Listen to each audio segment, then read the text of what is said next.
好耐咧都冇講物業市場啦，香港物業市場啦。咁我想呢一個頻道咧一連串即係跟住咧會講多啲物業市場嘅嘢，因為我覺得2年後物業市場就應該香港物業市場就應該會再下調翻嘅，我覺得啫嚇。咁樣我而家已經着手研究好多即係呢一方面嘅嘢啦，咁樣啊，咁所以變咗咧，我就想喺呢個頻道咧就講多呢啲嘢，咁就反而係。我嘅投資股票嗰邊咧就擺喺另外嗰邊個 account，即係大家都知邊個啦。唔知嘅就睇睇下邊嗰條 link 啦嚇，咁樣咁你可以subscribe 嗰邊嘅 YouTube 啦，咁樣樣。我又係想呢邊咧集中講下物業啦，咁樣樣。都有舊新啦，有小紅書都特別小紅書嗰邊係催逼我就話：喂，你好耐冇寫過物業咯，香港物業市場咯喎，又問點解仲升嘅咁樣樣，而家仲升緊喎咁樣樣。咁其實我一直都講升啦咁樣，咁但係呢段時間我再深入探討啊，即係啊走訪埋內地添咁樣，咁咧於是乎咧就更加深刻認識到咧即係講到更加係好難唔升嘅，其實即係呢2年我覺得嚇。咁當然啦，咁點解我會睇2年後咧會跌咧咁樣？呢個咧就遲啲先講，我先講下呢2年點解仲要升咁樣。因為大家都知道咧，樓升香港嘅物業升嘅話，一定係因為內地人。對內地人嚟講嘅話咧，始終咧即係講樓係有一定嘅吸引力嘅。因為點解咧？大家如果即係都往返內地啊，同香港啊，對內地嘅物業市場嘅話有認識都好咧，都見到一樣嘢就係內地咧，譬如深圳咧，買樓嘅人咧，內地人咧，佢哋好中意買新嘅物業嘅，因為咧你係內地人都知道嘅即係或者你經常喺內地嗰度咧係有投資有買嘢都好，你都知道就係話內地嘅業權咧係得70年嘅啫嚇，咁啊70年之後點樣樣嘅話，其實譬如話深圳好多都未去到嗰個階段嘅，即係啱啱新開發嗰啲咁樣。咁同埋嗰70年咧，唔係話你起咗棟樓開始計喎，係由你發展商攞嗰塊地皮已經開始計70年嘅咯喎。咁最大問題就係話內地同香港有個分別嘅，香港咧就係、睇佢哋，你同銀行借錢借按揭嘅話，睇你人嘅歲數啫。好似我呢啲咁嘅歲數咧，50、60歲咧就好難30年㗎啦，大佬咁樣樣係咪咁樣？所以我哋呢啲買樓係要揞多啲出嚟㗎啦，一定係咁樣樣，起碼5、6成㗎啦要，係咪？咁內地咧就唔係睇你嘅歲數，當然都要睇啦，但係更加重要睇你咩咧？係睇你棟樓嘅樓齡。其實佢哋內地啲銀行咧，你過咗20、30年，佢哋已經唔係咁願咧借錢俾你，因為個市場啊，裏邊內地市場嘅人都唔係咁中意買個20、30年嘅樓啊，因為就係嗰個70年限期啊，因為唔知道70年限期會點樣樣，會唔會好似香港咁樣啊，每個月補個地租咁樣，唔知道唔清楚啊。咁樣同埋裏邊樓宇嗰個保養都唔似香港咁樣保養嘅情況啊嘛，我哋20、30年可能要好長，咁所以變咗就係因為咁樣嘅情況嘅話，因為亦都係即係雞同雞蛋問題，因為70年期唔知點嘅話，佢哋亦都唔願意去做保養啦，係咪做維護啦，係咪？即係唔好似香港咁20、30年做維護一次咁樣樣，係咪咁樣？咁所以變咗對佢哋嚟講嘅話咧，佢哋嗰個嘅規劃土地規劃嗰個發展同市場結合咧，就譬如話攞深圳嚟講嘅話，你睇到就係話佢哋好中，即係只要有一個新嘅區段有發展有新樓，佢哋就會買嗰度買，咁過10年20年，佢哋又想賣翻出去，又再睇下邊個新嘅區段又再買，咁即係佢哋永遠都住20年咗，翻係想走噶啦，咁樣。咁所以變咗由羅湖慢慢去到福田，福田去到嗰個深圳灣咁樣樣，係咪延伸出去深圳灣呢邊而家咁樣咁其實已經冇乜再有，我見到即係其實深圳灣就除咗出邊有一紮新樓之外，其實冇乜開始咁樣。咁其實佢哋如果想再住多10年20年走嘅套啲資金啊，佢哋如果落得到嚟香港，當然未必落得到啦，係咪咁樣即係嗰個嘅資本控制啦，係咪？落得到嚟嘅話，一定落嚟香港買嘅因為香港嗰個呢方面個問題冇咁明顯啊，係咪甚至乎冇呢個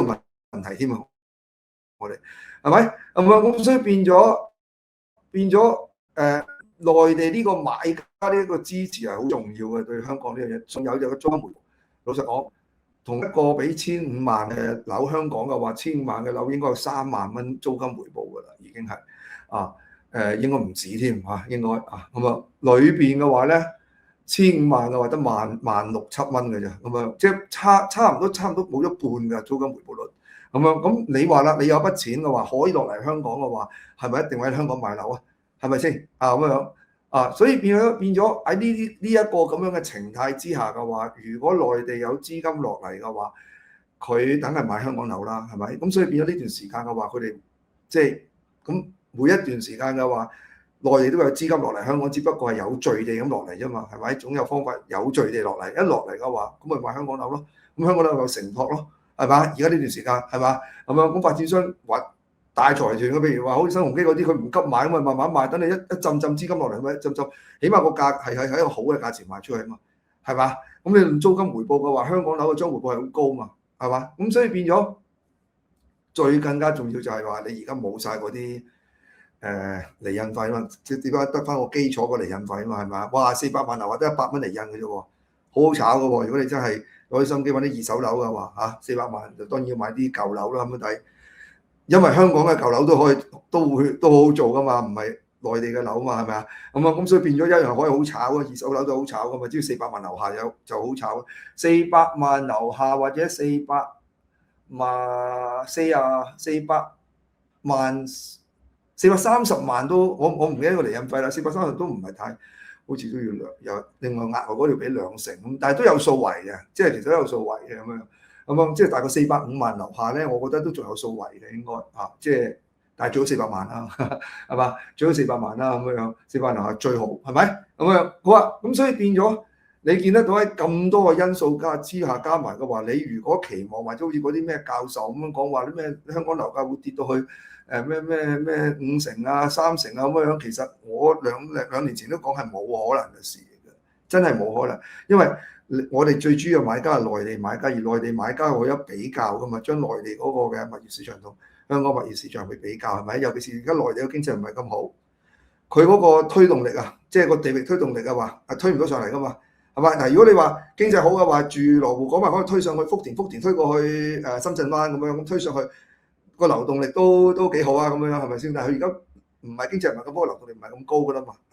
係嘛？咁變咗。內地嘅樓市都唔係咁好嘅話，咁都少啲資金落嚟嘅，一定係會咁樣啊，套唔到現出去嘛，係咪先咁樣？咁所以變咗香港嘅樓